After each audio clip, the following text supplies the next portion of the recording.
नमस्ते दोस्तों। आज का डेट है 18 सितंबर 2023 और अभी हम डिस्कस करेंगे द हिंदू के कुछ इंपॉर्टेंट आर्टिकल्स हिंदी में। तो सबसे पहले देख लेते हैं कि आज के द हिंदू में कौन कौन से इंपॉर्टेंट आर्टिकल्स हैं। सबसे पहले एक वर्ल्ड लोकेशन डिस्कस करेंगे। बोगोटा। बोगोटा कहाँ है? कोलंबिया में। कोलंबिया की ये राजधानी है। इसके बारे में विस्तार से पढ़ेंगे। ये साउथ अमेरिका के क्षेत्र में स्थित है और भी चीजें जानेंगे लोकेशन के साथ।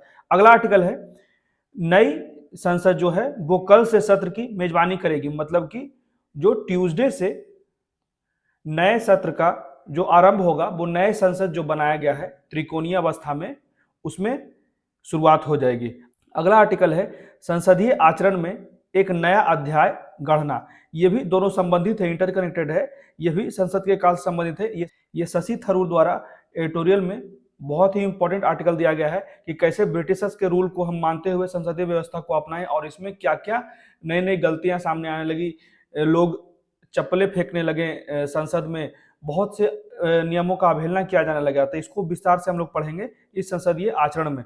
उसके बाद अगला आर्टिकल है कि सरकार ओटीटी सेवाओं के लिए नियामक तंत्र पर क्यों जोर दे रही है, क्या समस्याएं हैं, तो इसके बारे में हम लोग पढ़ेंगे। अगला आर्टिकल है जो शांति निकेतन है जिसकी स्थापना किया गया था रविन्द्रनाथ टैगोर के पिताजी के द्वारा 1860 में, और शांति निकेतन को सबसे ज्यादा प्रसिद्ध किया गया रविन्द्रनाथ टैगोर द्वारा। तो यूनेस्को की विश्व विरासत सूची में अपना स्थान मिल गया है, तो इसलिए ये इंपॉर्टेंस रखता है। एक बार देख लेंगे इंपॉर्टेंट चीजें, ये पीटी के लिए इंपॉर्टेंट हो जाता है। ठीक है, तो सबसे पहले शुरुआत कर लेते हैं वर्ल्ड लोकेशन से संबंधित। बोगोटा। बोगोटा जो है वो कोलंबिया देश की राजधानी है। बोगोटा पहले क्रम की एक क्षेत्रीय इकाई है जिसकी प्रशासनिक स्थिति कोलंबिया के विभागों के समान है। यह देश की राजनीतिक, आर्थिक, प्रशासनिक और औद्योगिक केंद्र है, सबसे महत्वपूर्ण केंद्र है, इसलिए तो इसकी राजधानी है। ठीक है, यह कोलंबिया की राजधानी है। यह शहर कोलंबिया का केंद्र में है। बोगोटा जो है वो सवाना के नाम से जाने जाने वाले ऊंचे पठार पर स्थित है जो एंडीज पर्वत जो है के पूर्वी कार्डिलेरा में स्थित आल्टीप्लानो कुंडीवाइसेस का हिस्सा है। तो ये याद रखिएगा। लोकेशन में देख लेते हैं। ये साउथ अमेरिका का मैप है जिसमें ये है कोलंबिया। ठीक है, कोलंबिया के वेस्टर्न पार्ट में पैसिफिक ओशन है और इसके नॉर्थ में कैरिबियन सी है। ये दोनों चीजें ध्यान रखिएगा। उसके बाद इसके जो सराउंडिंग कंट्रीज हैं ये याद रखिएगा। यहाँ पे देखिए ये पनामा से जुड़ा हुआ है। पनामा आगे जाकर नॉर्थ अमेरिका से जुड़ता है। यहाँ पे पनामा नहर है।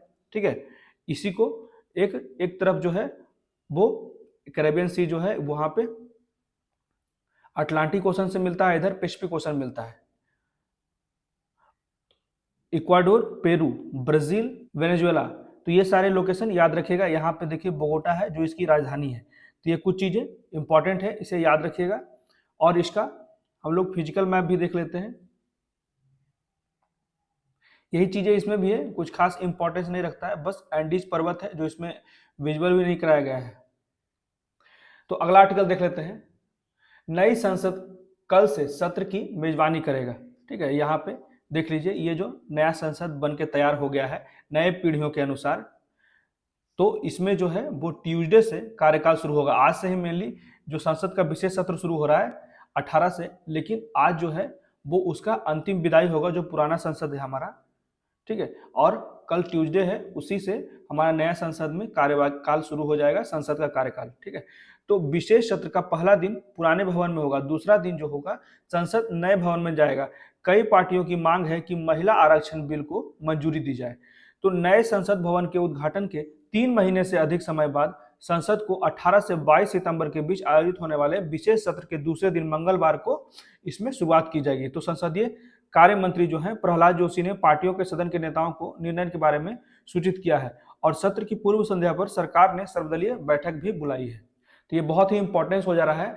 ये जो नया संसद बनाया गया है इसके बारे में कौन आर्किटेक्चर किया, कौन सी कंपनी से कॉन्ट्रैक्ट लिया, कुछ चीजें इसके बारे में जान लीजिएगा। ठीक है, आगे देख लेते हैं। नई संसद में संसद सत्र जो है 19 सितंबर को शुरू होगा। पहले दिन सत्र पुराने जो हम लोग पहले अभी पढ़ चुके हैं। अगले दिन 19 सितंबर को एक फोटो सत्र होगा जो आमतौर पर लोकसभा के कार्यकाल की समाप्ति के लिए आरक्षित होता है। फिर सुबह 11 बजे सेंट्रल हॉल में समारोह होगा। इसके बाद हम नई संसद में प्रवेश करेंगे। नई संसद में संसद सत्र 19 सितंबर को शुरू होगा और 20 सितंबर से वहां नियमित सरकारी कामकाज शुरू हो जाएगा। पहले दिन दोनों सदनों में संसद की 75 साल की यात्रा पर चर्चा होगी। बैठक में 34 पार्टियां के 51 नेता शामिल होंगे। सरकार ने कहा कि 8 विधेयक, जिनमें से 4 पहले से ही सूचीबद्ध हैं, सत्र के दौरान आएंगे। ठीक है, 8 विधेयक की सूचना दी गई है, जिसमें से 4 पहले से सूचीबद्ध है, जो इसमें इस विशेष सत्र में बुलाए गए हैं। तो यहाँ पे 8 विधेयक डिस्कस करने की बात की गई है सरकार। तो विवादास्पद जो विधेयक है, सबसे मुख्य विधेयक जो है, मुख्य चुनाव आयुक्त और अन्य चुनाव आयुक्त की नियुक्ति से संबंधित सेवा शर्तों और कार्यकाल की अवधि। तो विधेयक पर विचार किए जाने की यहाँ पे कहा जा रहा है कि विधेयक, इस जो सबसे ज्यादा विवादास्पद विधेयक है, इस पे विचार नहीं हो पाएगा इस विशेष सत्र में। और सरकारी कामकाज के लिए सिर्फ 3 दिन आरक्षित रहेंगे, जिसके बारे में अभी तक कोई स्पष्टता नहीं है। कई पार्टियां, यहाँ तक कि सत्तारूढ़ राष्ट्रीय जनतांत्रिक गठबंधन के सदस्यों जैसे कि अजीत पवार के नेतृत्व वाली राष्ट्रवादी, ये सब तो पॉलिटिकल न्यूज है, इसे अवॉइड करना चाहिए। इसमें मुख्य बात यह है कि महिला आरक्षण विधेयक को मंजूरी देने के लिए अनेक पार्टियां लगी हुई, जैसे कि Rashtravadi Congress Party, National People's Party. तो ये इनकी मांग है कि महिला आरक्षण का विधेयक को मंजूरी किया जाए। वहीं बीजू जनता दल के पिनाकी मिश्रा ने कहा कि यह शर्म की बात है कि महिलाएं, जो कि भारत की आबादी का लगभग 50% हिस्सा है, उनका इतना कम राजनीतिक प्रतिनिधित्व है, खासकर संसद में, संसदीय सदस्यता में। तो इसके बारे में ध्यान देने के लिए कहा जाता है बीजू जनता दल के पिनाकी मिश्र के द्वारा। इसी को इंटरकनेक्टेड, ये जो एडिटोरियल में दिया गया है, ये भी पार्लियामेंट से ही संबंधित है। तो इसको मेनली शशि थरूर ने लिखा है। ठीक है, इसके राइटर हैं शशि थरूर। ये जो आर्टिकल आया है एडिटोरियल में, तो इसको भी हम लोग विस्तार से पढ़ते हैं। इसमें कहा गया है, crafting a new chapter in parliamentary conduct, संसदीय आचरण में एक नए अध्याय गढ़ना। यहाँ पे राइटर कहते हैं कि मंगलवार को जब संसद सदस्य अप्रत्याशित रूप से बुलाए गए विशेष सत्र के लिए संसद के बिल्कुल नए कक्ष में एकत्र हुए, तो उनके मन में मंगलवार को जब, यहाँ पे कहा जाता है राइटर के द्वारा कि मंगलवार को जब संसद सदस्य अप्रत्याशित रूप से बुलाए जाएंगे और विशेष सत्र के लिए संसद के बिल्कुल नए कक्ष, जो संसद बन के तैयार हो गया, वहां एकत्र होंगे, तो उनके मन में व्यवधान की संभावनाओं में से एक संभावना होनी चाहिए। यह प्रथा दुख की बात है, अक्सर भारत की संसद के लिए समान है, जिसके कई सदस्य यह मानते हैं कि अपनी भावनाओं की ताकत दिखाने का सबसे अच्छा तरीका है कि बहस करने के बजाय कानून बनाने में बाधा डालना। ये बातें कहा जा रहा है शशि थरूर के द्वारा कि अपोजिशन बहुत ही आवश्यक है एक लोकतांत्रिक देश के लिए। तो यहाँ पे यही कहते हैं कि सिर्फ जो एकजुट होने से ये संसद का कार्यवाही पूरा नहीं होगा। यहाँ पे जो विपक्षी हैं, उनके जो मांग है, उस पर भी एक बार चर्चा होना संसद का मुख्य कर्तव्य है। तो जितने भी विपक्षी लोग हैं, उनकी बातों को नजरअंदाज नहीं किया जा सकता सत्तारूढ़ के द्वारा। तो यही बातें की जा रही है कि पिछले सत्र में जब विपक्षी दल लगभग हर दिन दोनों सदन को रोकने के लिए एकजुट हुए, हालांकि यह बहुत ही ज्यादा शर्मनाक था, लेकिन हाल के वर्षों में एक भी सत्र ऐसा नहीं रहा जिसमें कम से कम कुछ दिन जानबूझकर व्यवधान के कारण बर्बाद न हुए। तो ये रेगुलर ऐसा होता जा रहा है कि अपोजिशन पार्टीज के द्वारा इसे रोका जा रहा है। तो ये निंदनीय बताते हैं यहाँ पे राइटर कि ये बहुत ही निंदाजनक बातें हैं कि आप व्यवधान नहीं डालें, लेकिन सत्तारूढ़ सरकार को भी समझना चाहिए, जो भी उनकी मांग है उसे डिस्कस करना चाहिए एक बार संसद में। यह हमेशा इसी तरह से नहीं था। भारतीय राजनेता को शुरुआत में, यहाँ पे लिखा जाता है, it was not always this ways, Indian politicians were initially proud of the parliamentary system. यहाँ पे कहा जाता है कि जब शुरुआती भारतीय राजनेता थे, जब हमारा देश आजाद हुआ था, तो शुरुआत में आजादी के बाद अपनाई गई जो संसदीय प्रणाली पर गर्व था भारतीय जो राजनेता थे उन्हें, जो ब्रिटिश के वेस्टमिंस्टर मॉडल पर आधारित है। इसमें मेनली राइटर यही कहते हैं कि हमें जो आज़ादी मिली थी, तो आज़ादी से पहले 200 वर्षों तक जो ब्रिटिशर का शासन था, तो ब्रिटिश का जो डेमोक्रेटिक्स था, जो उसके देश में था, वो भी बहाल नहीं किया गया था भारत में। तो इसलिए भारत इसकी बहुत वैल्यू करता था, सम्मान करता था, इसलिए ही भारत ने खुद के देश में डेमोक्रेसी को चुना, जो उसे प्राप्त नहीं हुआ था ब्रिटिशर्स के काल में। तो यहाँ पे यही बातें की जा रही है कि क्योंकि उन्हें इसके लाभ का आनंद लेने से अलग रखा गया था। जब भावी ब्रिटिश प्रधानमंत्री जो इटली आए, जिस समय हमारा देश आजाद हुआ, ने एक संवैधानिक आयोग के हिस्से के रूप में भारत की यात्रा की और संसदीय प्रणाली की तुलना में राष्ट्रपति प्रणाली की खूबियों पर बहस की, तो उनके भारतीय वार्ताकारों ने डरावनी प्रतिक्रिया व्यक्त की। यह बताया था जैसे कि इटली ने याद करते हुए कहा, मैंने उन्हें मक्खन के बजाय मार्जरी, यहाँ पे क्लियर कहा जाता है इटली के द्वारा, Italy recalled I had offered them margarine instead of butter, मतलब कि मैं उन्हें बटर की जगह मार्जरीन दे दिया, मतलब नकली मक्खन की पेशकश की थी। तो यहाँ पे भारत की जो पहली पीढ़ी की संसद है, जो पुरानी संसद है जहां आज तक कार्यवाही होगा, वहां कहा जाता है जिनमें से कई ने इंग्लैंड में भी शिक्षा प्राप्त की थी। जो उस समय हमारा देश आजाद हुआ तो बहुत से ऐसे पॉलिटिशियंस थे, भारतीय राजनेता थे, जो ब्रिटिश में, इंग्लैंड में भी शिक्षा प्राप्त किए थे और ब्रिटिश संसदीय परंपराओं को प्रशंसा के साथ देखते थे, तो अपने तरीकों की प्रामाणिकता से प्रसन्न थे। भारतीय संसद अब भी ताली बजाकर सराहना करने के बजाय मेज पर थपथपा कर सराहना करती है, और ये जो दिया गया है ये आया है इंग्लैंड से। ठीक है, कि हम लोग ताली नहीं बजाते हैं और मेज पर थपथपा कर किसी चीज का स्वागत करते हैं, किसी पे निर्णय लेते हैं। जब विधेयक पर मतदान होता है तब भी सकारात्मक कॉल आमतौर पर हाँ नहीं होता है, जो हमारा भारतीय भाषा है वहां पे यश कहा जाता है, यश और नो। हालांकि हाँ इन दिनों ट्रेजरी बेंच पर जोर पकड़ा हुआ है। एक एंग्लोफाइल कम्युनिस्ट सांसद कहते हैं, जो प्रोफेसर हिरेंद्र नाथ बनर्जी है, यहाँ पे ये बातें कहते हैं कि उन्होंने 1950 के दशक में दावा किया था कि एक दौर पर आए ब्रिटिश प्रधानमंत्री एंथनी ईडन ने उनसे टिप्पणी की थी कि भारतीय संसद हर मामले में ब्रिटिश संसद की तरह है, यहाँ तक कि एक कम्युनिस्ट के लिए भी यह गर्व करने योग्य प्रशंसा थी। मतलब कहा जाता है कि एक ब्रिटिश प्रधानमंत्री आए थे, वो कहते कि ये भारत जो है वो हर मामले में ब्रिटिश के संसद के प्रणाली की तरह है। अब आगे देख लेते हैं, इसमें कहा जाता है राइटर के द्वारा, लेकिन आज़ादी के 7.5 दशक, अभी जो 75 साल पूरे हो चुके हैं, तो 7.5 दशक के बाद बदलाव आया है, क्योंकि ब्रिटिश प्रथाओं का प्रभाव थोड़ा कम हुआ है। हम लोग बहुत से नियम को अब वर्तमान समय में भारतीय परिप्रेक्ष्य के अनुसार बना रहे हैं और भारत की प्राकृतिक उद्यमता भी फिर से कायम हो रही है। तो कुछ राज्यों की विधानसभाओं में पहले ही बहुत, यहाँ पे एग्जांपल देते हैं राइटर कि बहुत से राज्य के विधानसभा में पहले ही ऐसे विटनेसेस आने लगे हैं, जैसे कि हम लोग फर्नीचर्स को तोड़ते हैं विधानसभा में, उसके बाद माइक्रोफोन उखाड़ देते हैं, अनियंत्रित विधायकों द्वारा चप्पल फेंकने के दृश्य देखे जा चुके हैं, उसके बाद नेताओं के बीच हाथापाई, कपड़े फाड़ देना, बहुत सी चीजें हैं जो देखा जाता है विधानसभाओं के स्तर पर। हालांकि राष्ट्रीय विधायिका में चीजें अभी तक ऐसी स्थिति नहीं आई, ऐसी नौबत नहीं है, लेकिन गाली गलौज तक तो पहुंच ही जाता है, लोग वेल में पहुंच ही जाते हैं, उसके बाद बाधा डालने के लिए कोई कसर नहीं छोड़ते। लेकिन आचार संहिता जो सभी नवनिर्वाचित सांसदों को दी जाती है, जिसमें बारी से बाहर बोलने, नारा लगाने, उसके बाद तख्तियां लहराने और सदन के बेल में मार्च करने के खिलाफ निषेधात्मक शामिल है, ये चीजें अभी भी होने लगी है संसद में भी। ठीक है, यही बातें यहाँ पे राइटर कहते हैं। एक बार एक प्रदर्शनकारी सांसद द्वारा कुएं में काली मिर्च स्प्रे पाउडर, ठीक है, ब्लैक पेपर पाउडर छोड़ दिया गया था, जो लड़कियां रखती है अपनी सुरक्षा के लिए।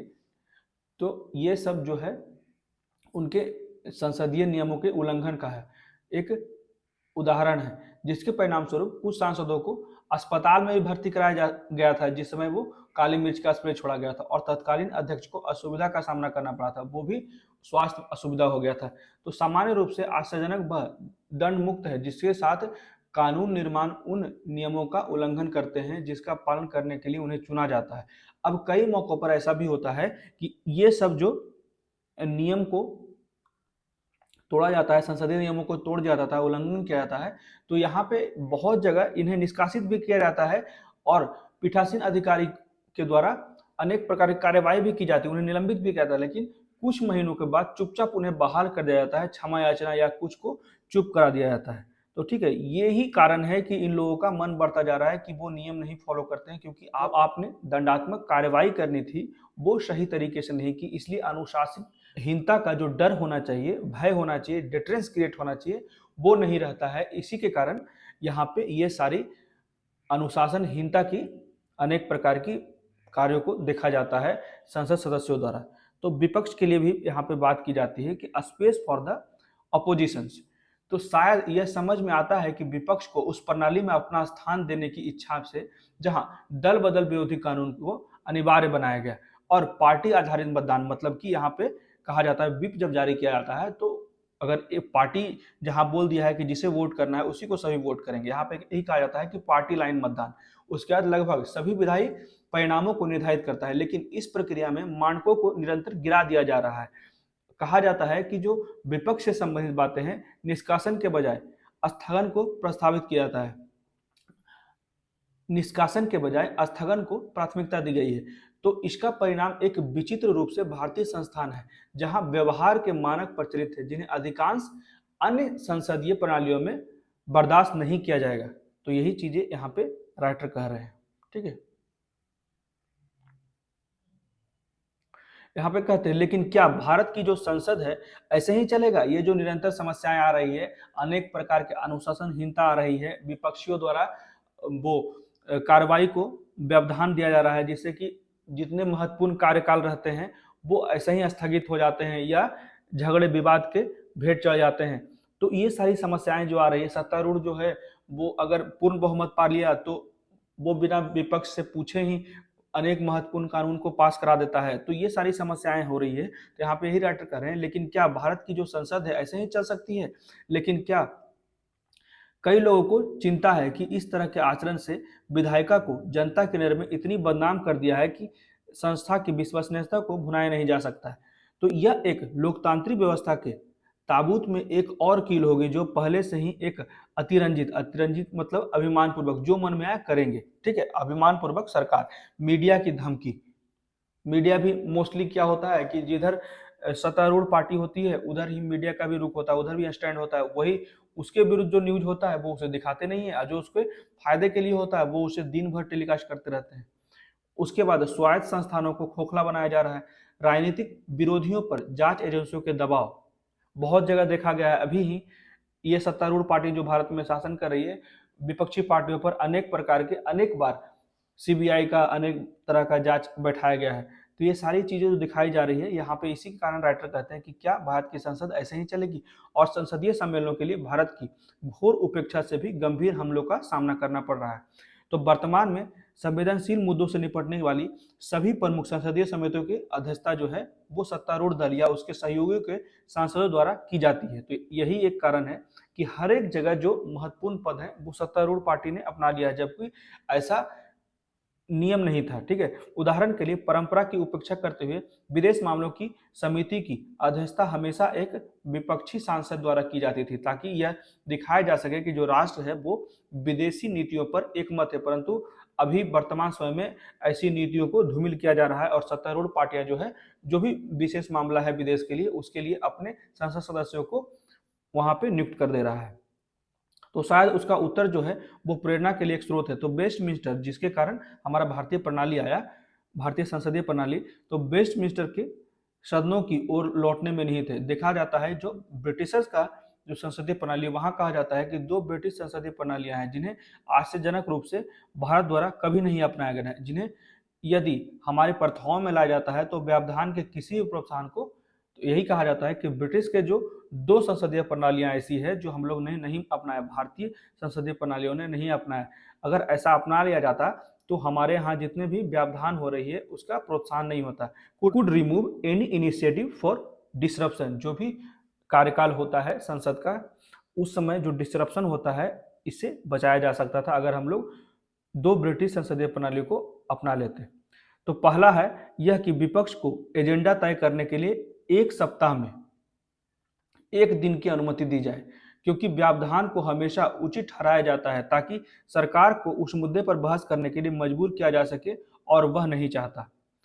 एक ये ऐड करने के लिए कहा जा रहा है। वहीं ब्रिटिश में विपक्ष दिवस विपक्षी दलों की विशिष्ट नीति क्षेत्रों या मुद्दों का चयन करने की अनुमति देता है, जिन्हें वे बहस के लिए सदन के पटल पर लाते हैं। ये बहस जो होता है वो विपक्ष को राजनीतिक महत्व के मामलों पर ध्यान केंद्रित करने की अनुमति देता है जिन्हें सरकार दबा देना चाहती है, और विपक्षी दलों को उन मुद्दों पर ध्यान आकर्षित करने, सरकारी नीतियों की आलोचना करने और विकल्प प्रस्तावित करने का भी अवसर प्रदान करता है। संसदीय सत्र में विपक्षी दिनों की संख्या आमतौर पर सरकार और विपक्षी दलों द्वारा बातचीत और समझौता के माध्यम से निर्धारित की जाती है। यह व्यवस्था सुनिश्चित करती है कि विपक्ष के पास भी संसदीय कार्यक्रम के भीतर अपने विचारों और प्राथमिकताएं व्यक्त करने के लिए एक निर्दिष्ट मंच है। तो ये एक शामिल करने की बात की जा रही है भारतीय संसदीय प्रणाली में। इसे एक बड़े सौदे के हिस्से के रूप में अपनाया जा सकता है, जिसके तहत विपक्ष व्यवधान के किसी भी उपाय का पूर्वाभास करता है। दूसरे एक प्रथा को शामिल करने की बात की जा रही है, जो प्रधानमंत्री का प्रश्नकाल जो होता है। तो यहाँ पे कहा जाता है विशेष रूप से हमारे देश में अनुसरण करने योग्य, जहाँ प्रधानमंत्री सवालों के जवाब के बजाय एकालाप मतलब कि ड्रामेटिक स्पीच, अपने लोक लुभावन बातें, राजनीति से संबंधित अपने जो भी कार्य किए हैं उसका बढ़ा चढ़ा कर बोलना, यही सारी चीजों को ड्रामेटिक स्पीच कहा जाता है, को प्राथमिकता देते हैं। तो और दैनिक जो प्रश्नकाल में उन्हें संबोधित सवालों का जवाब भी नहीं देते हैं, जो भी सवाल किए जाते हैं उसका भी सही तरीके से जवाब नहीं देते हैं। तो यही सारी चीजों को शामिल करने के लिए कहा जाता है। यह काम अपने कार्यकाल में एक राज्य मंत्री पर छोड़ देते हैं। यह प्रधानमंत्री का प्रश्नकाल है, जो यूनाइटेड किंगडम में एक महत्वपूर्ण और व्यापक रूप से देखा जाने वाला संसदीय कार्यक्रम है, जहां सांसदों को विभिन्न मुद्दों के बारे में प्रधानमंत्री से सवाल करने का अवसर मिलता है। उसके बाद प्रधानमंत्री से जो क्वेश्चन होता है हर बुधवार को होते हैं, जब हाउस ऑफ कॉमन्स का सत्र चल रहा है, और आमतौर पर दोपहर में और आमतौर पर लगभग 30 मिनट तक चलता है। हालांकि सटीक अवधि भिन्न भी हो सकती है।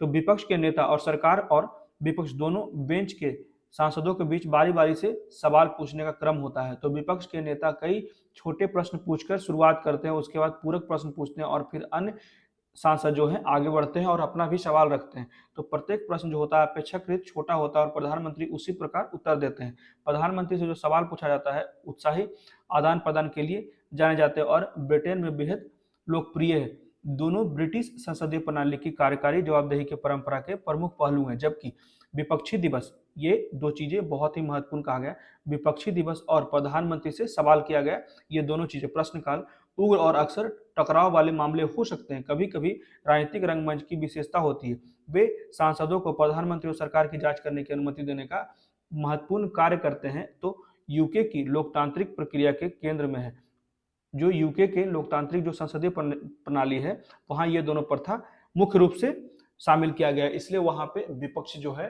वो इस तरह के बाधा नहीं क्रिएट करते हैं जो कार्रवाई होती है, और जो सत्तारूढ़ है वो भी मनमानी नहीं करते हैं। वहां पे चर्चा बहुत ही सही होता है। तो यही संसदीय लोकतंत्र कार्रवाई जो दिखाता है कि भारत को भी इसमें संसदीय प्रणाली को अपनाना चाहिए। अगर हम ब्रिटिश के ही कारण अगर संसदीय प्रणाली अपनाए हैं तो उसके जो केंद्र में जो मुख्य चीजें हैं उसे अभी अपनाना चाहिए, जिससे कि ये व्यवधान को निपटाया जा सके। और अंत में राइटर कहते हैं कि अध्यक्ष जो है वो विपक्षी सांसद द्वारा पेश किए गए हर एक स्थगन प्रस्ताव को अस्वीकार करने की जो वर्तमान आदत को बदल सकते हैं, जो लोकसभा के अध्यक्ष हैं।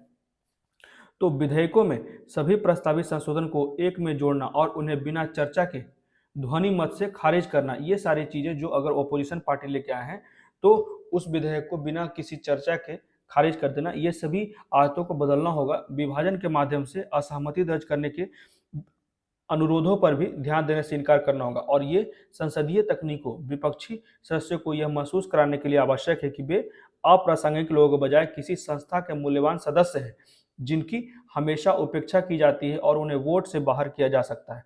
यदि सरकार और विपक्ष ऐसे बुनियादी मुद्दों पर एक साथ आते हैं तो संसद और हमारे लोकतंत्र को अभी भी बचाया जा सकता है और मजबूत किया जा सकता है।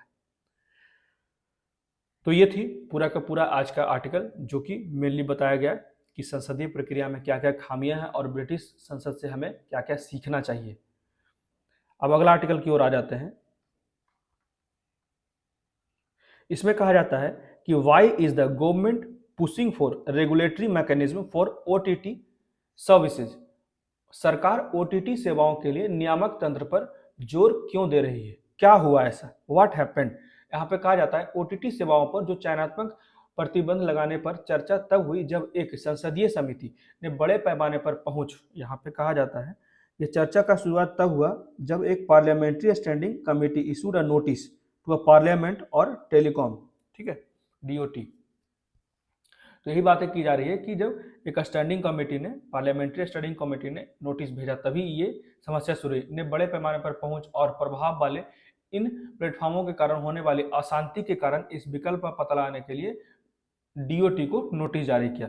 यह ध्यान रखना महत्वपूर्ण है कि परामर्श, यहाँ पे कहा जाता है यह ध्यान रखना महत्वपूर्ण है कि परामर्श पत्र में केवल WhatsApp, Signal, Meta, Google Meet, उसके बाद जूम, एक्स जो भी ट्विटर हो गया है आदि जैसे ओटीटी संचार सेवाओं पर चर्चा की गई थी, न कि इस सबको नजरअंदाज किया गया था। नेटफ्लिक्स, अमेजॉन प्राइम आदि के कंटेंट ओटीटी पर है। यह सामग्री विनियमन के लिए बहुत ही आवश्यक है। इन लोगों को इन कंटेंट्स को रेगुलेट करना आवश्यक है, बिल्कुल अलग विषय है और यह सूचना और प्रसारण मंत्रालय जो है के दायरे में आता है, ट्राई के दायरे में नहीं आता। याद रखिएगा, जो नेटफ्लिक्स, अमेजॉन प्राइम के कंटेंट्स हैं ये सूचना और प्रसारण मंत्रालय के दायरे में आता है, ट्राई के दायरे में नहीं आता है।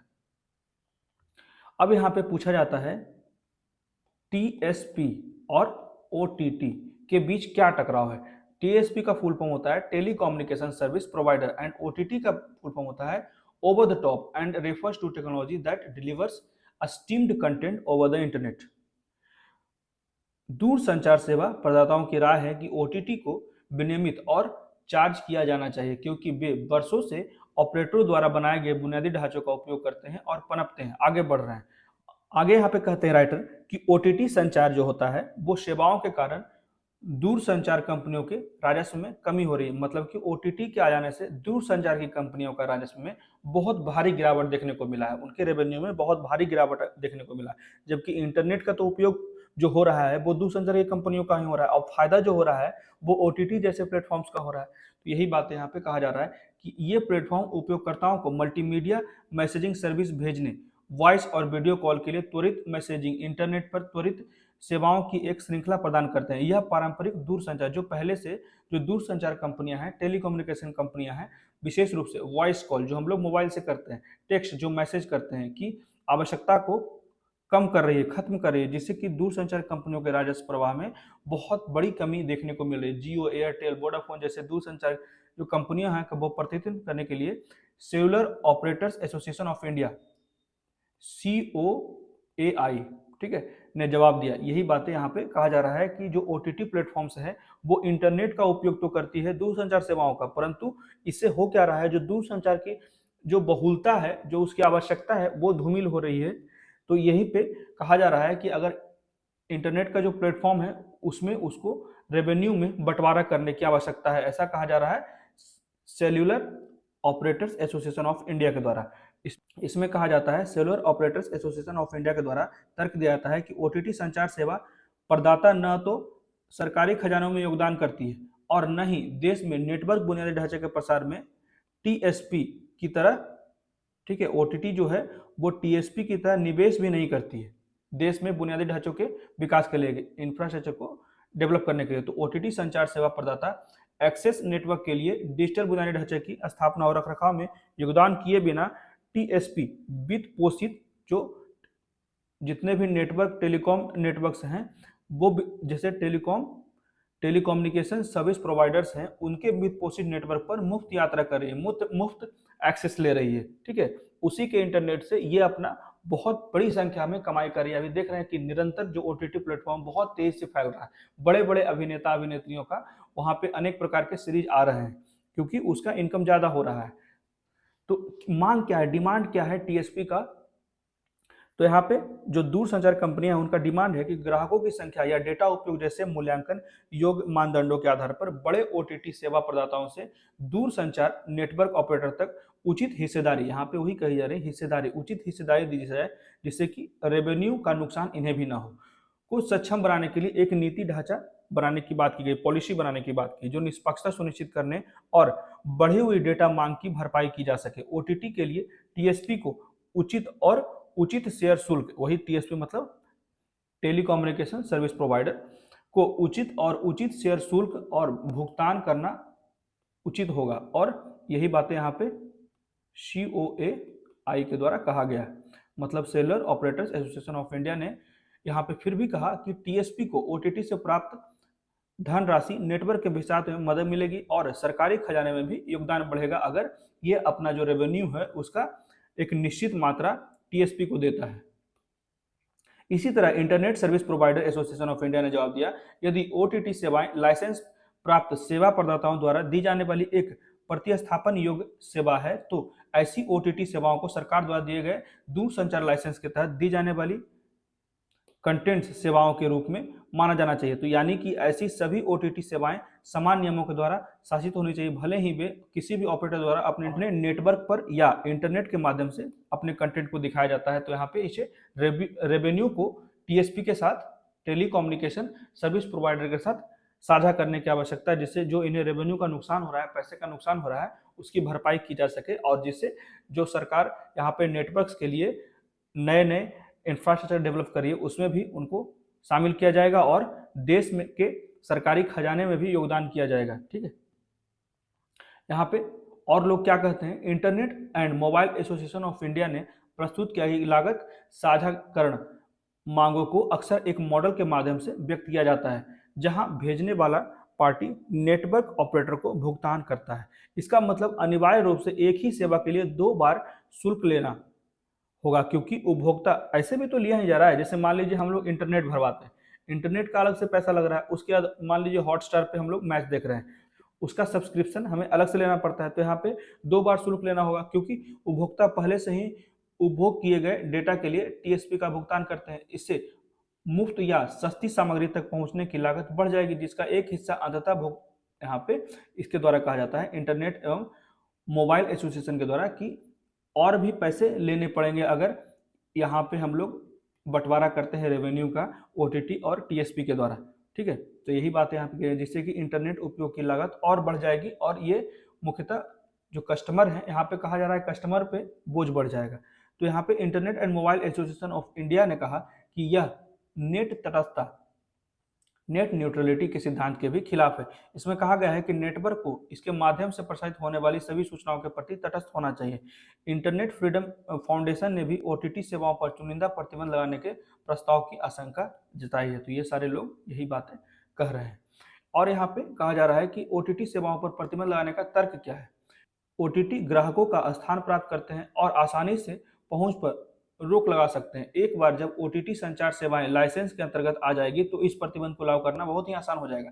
टीएसपी के नेटवर्क सक्षम प्राधिकारी द्वारा प्रदान किए गए आईपी पते, आईपी एड्रेस जैसे विवरण के अधीन चुनिंदा रूप से ओटीटी को ब्लॉक करने में भी सक्षम होगा, ऐसा सीओएआई ने कहा। ठीक है, उसके बाद सीओएआई ने कहा कि सरकार को स्रोत स्तरीय अवरोधन पर विचार करना चाहिए, जिससे कि हम ब्लॉक कर सके बहुत सी चीजें।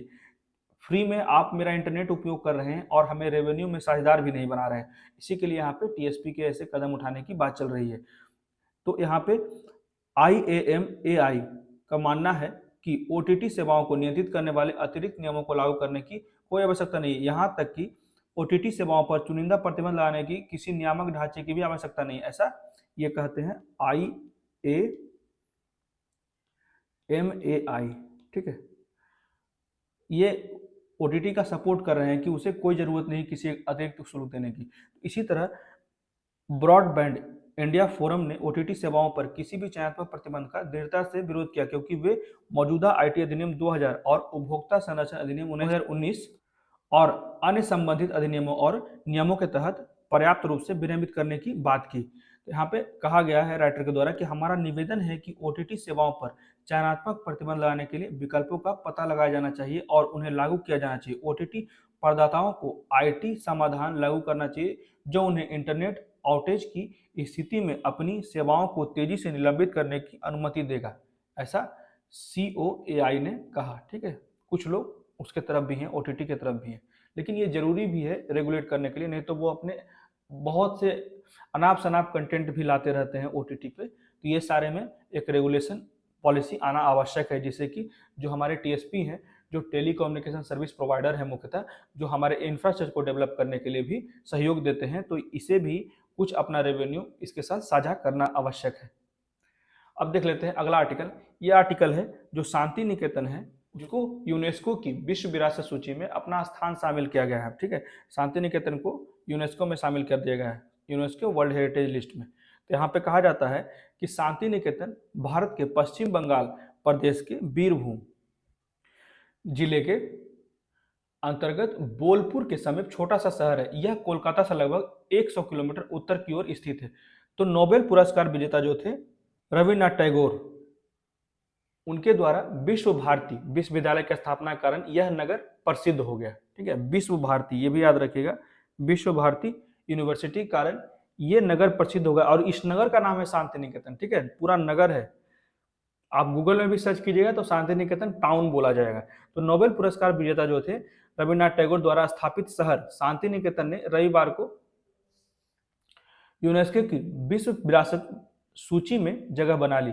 तो पश्चिम बंगाल के बीरभूम जिले में स्थित शांति निकेतन, जिसका अर्थ है शांति का निवास, ठीक है, यहाँ पे कहा जाता है शांति का निवास, मतलब कि अबोडे ऑफ पीस, 1901 में आकार लेना शुरू हो गया। और यही वह स्थान है जहां टैगोर ने विश्व भारती विश्वविद्यालय की नींव रखी। तो विश्व भारती भी याद रखिएगा, शांति निकेतन तो रखिएगा ही, विश्व भारती भी याद रखिएगा। शांति निकेतन यूनेस्को सूची में जो शामिल हुआ है, यहाँ पे 41वां स्थान है, ठीक है, ये याद रखिएगा, जो 41th प्लेस है, ठीक है। India's 41th world heritage site to join the UNESCO list. तो ये कुछ महत्वपूर्ण बातें थी, याद रखिएगा। यहाँ पे और एक बात कही जा रही है, ये सब बस उसके प्रचार प्रसार के लिए। पश्चिम बंगाल की मुख्यमंत्री ममता बनर्जी ने शांति निकेतन को शामिल किए जाने पर खुशी व्यक्त की और कहा गया कि कवि ने पोषित किया और पीढ़ियों से बांग्ला के लोगों ने इसका समर्थन किया। तो पश्चिम बंगाल सरकार की ओर से हमने पिछले 12 वर्षों में इसके बुनियादी ढांचों में उल्लेखनीय वृद्धि की है और दुनिया अब इस विरासत स्थल की महिमा को पहचान चुकी है। ये अपना सीएम अपना पॉलिटिकली मुद्दा को आगे बढ़ा रही है, ठीक है।